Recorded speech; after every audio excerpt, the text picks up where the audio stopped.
भाई ये हफ्ता बाज़ार है। पिछले हफ्ते बारिश हुई थी और उस वजह से एक हफ़्ता पहले भी बाज़ार नहीं लगा और आज लगा है। लेकिन ये देख सकते हैं, ये जितना मैं कैमरा घुमा रहा हूँ ये देख सकते हैं चारों तरफ जो है ना पानी ही पानी है।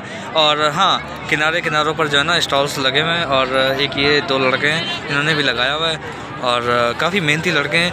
हालाँकि ये देखें यहाँ पानी है और यहाँ जो है ना इन्होंने स्टॉल लगाया हुआ है। और हाँ भाई, क्या सूरत हाल काम की?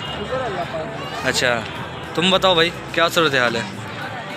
अच्छा, ये मतलब इतना एक तो कीचड़ है और उसके बाद जो है ना उसके बावजूद भी आपने स्टॉल लगाया है। मुझे हैरत हो रही है यार।